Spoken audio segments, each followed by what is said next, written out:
Hey, I'm Amadeus, and this is Gay in Rural France, a podcast where I talk about queer life in the countryside, mental health, and everything in between. Let's get into it. I've had like 5 anxiety attacks just from the beginning of this morning. Welcome back to the podcast, you guys! The podcast has been so well received. Oh my god, so many new subscribers, so many people here. I am so happy that you found your way here. I just wanted to sit down with my cup of coffee. It's after lunch. It is April 3rd actually, so when you'll be seeing that will be already a bit later. But I really wanted to record a little episode, a little podcast about anxiety and about just creating the life you want, and that it's not always dreamy and easy and nice, but we all have prices to pay, right? And I think sometimes it really seems that way, that creators or creators in general, and I do include artists, I include online creators in that. All of us, we always seem to have like such nice lives, and we're always like, happy and bubbly. And I think that's also the biggest problem about this Instagram lie, that people just put out whatever is best in their life and not the low moments. And also when you look at bodies, it's like people who are totally ripped and crazy, and it's like, yeah, but it's just like, it's a picture. It's like one single shot out of a whole life. I mean, how many seconds? 60 seconds of a minute, and that for an hour, and that for a whole day, that for a whole week. I mean, we can spin it on and on and on. It's really just like a frame of time in the end. And also, if we're spending some time together, we also just spend 10-20 minutes together, and then I show you also on my other channel, Le Demi Chateau, an excerpt of my life. I try to be realistic, and I think that it's lacking in social media that we don't have enough creators showing the challenges of life in general. I'm not saying that life is always super hard. I don't want to compare myself. I know that my life is very luxurious already just by living in Western Europe and having a lot of securities around me and a lot of security systems. But then again, we only see life from our perspective, and it is sometimes really hard to just like step away from this and just be like, it's gonna be fine. And I've been doing that. Trust me, I've been doing that for 10 years now? I've been freelancing for 10 years, and I have always had anxiety attacks ever since. I mean, I'm an anxious person. I might not seem that way. When people meet me, usually they say, oh, that I'm so calm and I'm so rested, and I'm really like earthy, and I am very grounded, and I am in a certain way, but in other certain ways I'm not. And on the inside it's a turmoil, and on the inside it's like, I have this like little gay person just screaming all day. And it's just absolutely bonkers, I know. And I think it's sometimes we forget that we just like see the outside of a person, and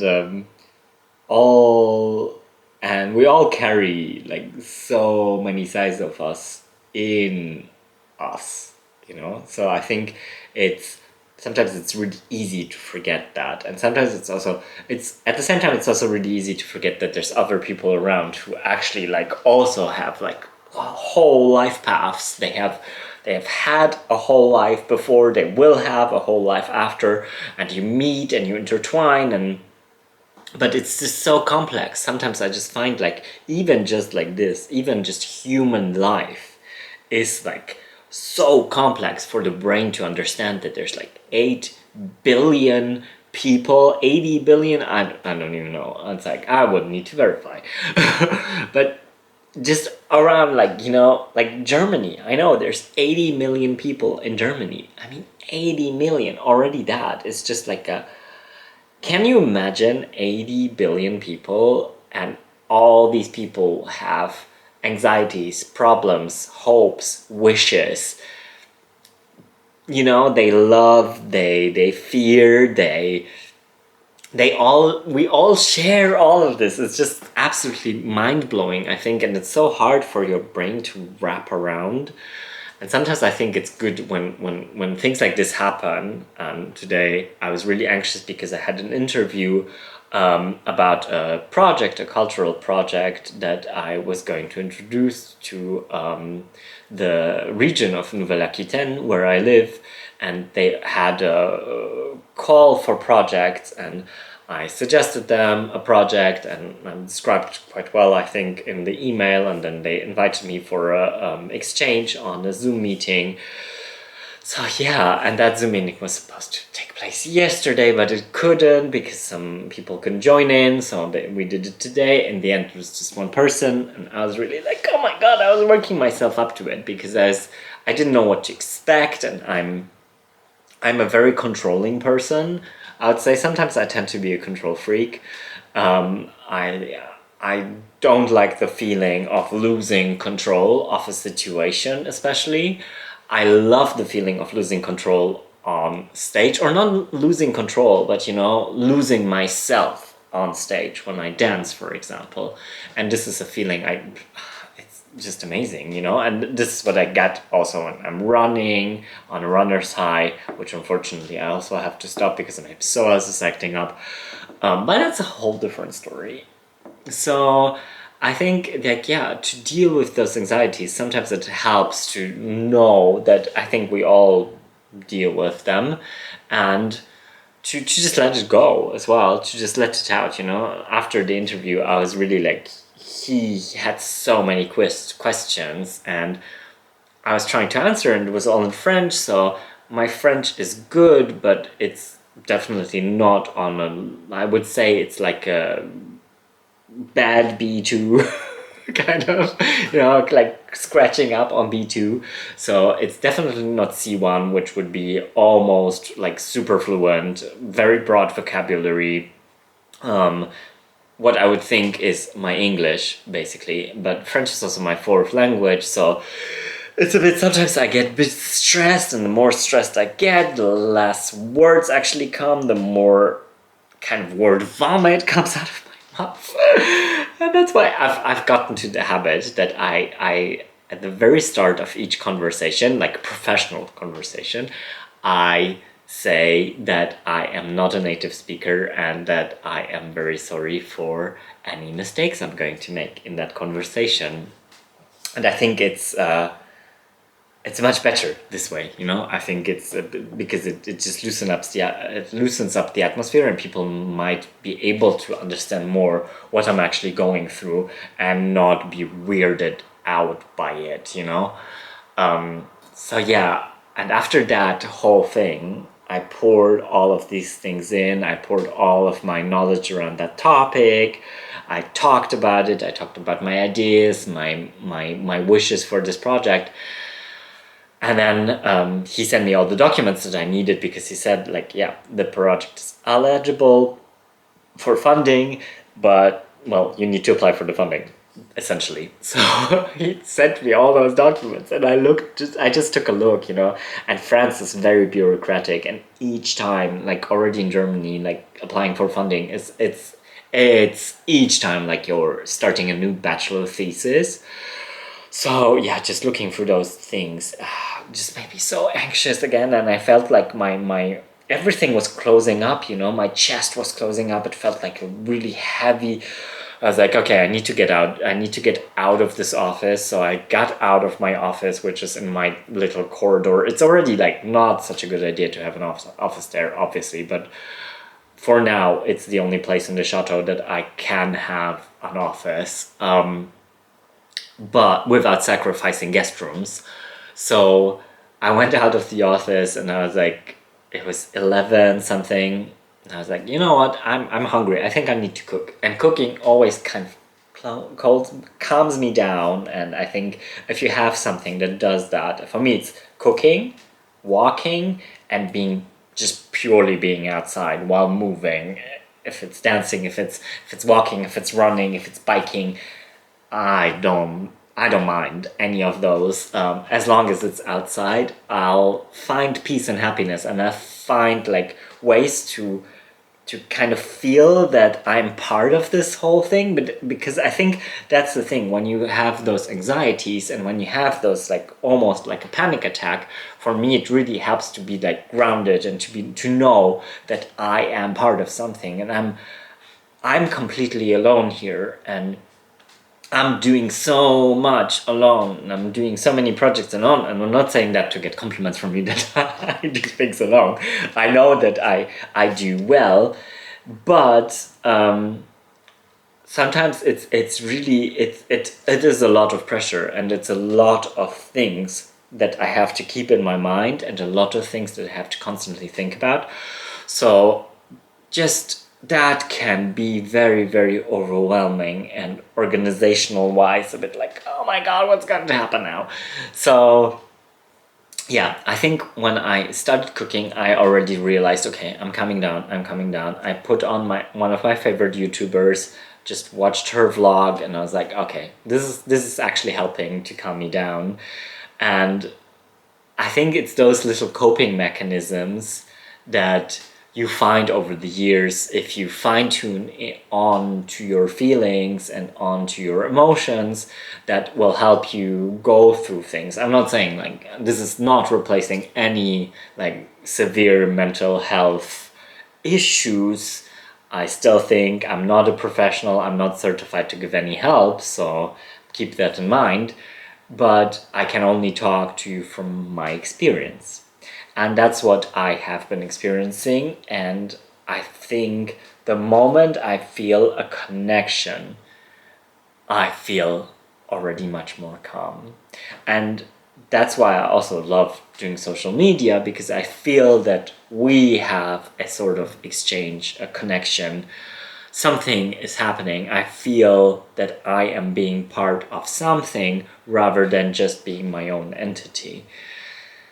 I think that's kind of like the secret, at least for me, to go through anxieties in life. And I'm, like I said, I'm a very anxious person. I get very anxious with interactions with people. I am very open. I love people, you know. It's like, I do joke sometimes that I hate people, but I don't. It's like, I love being around people, you know. But sometimes it can just get too much. Another mechanism that actually helps me a lot is breaking things down into little pieces, because sometimes I find you find yourself in front of this whole thing, in front of this mountain of things. And this goes for renovations, this goes for life things, this goes for emotions.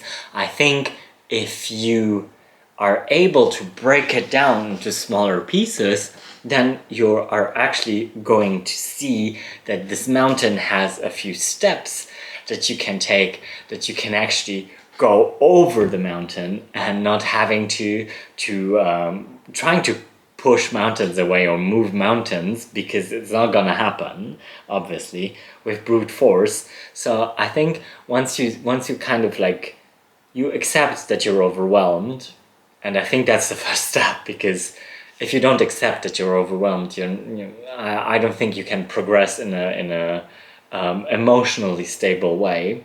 And I think it's okay to be like, okay, I'm overwhelmed. I need my coping mechanism. I need to step away from the situation, and then assess the situation, and then see, okay, which way do I need to go? And maybe I need some in between steps. Like today, I'm thinking, I think I need to go out into the garden and do some gardening, and just like concentrate myself on another thing. And by doing that, it actually helps the other things.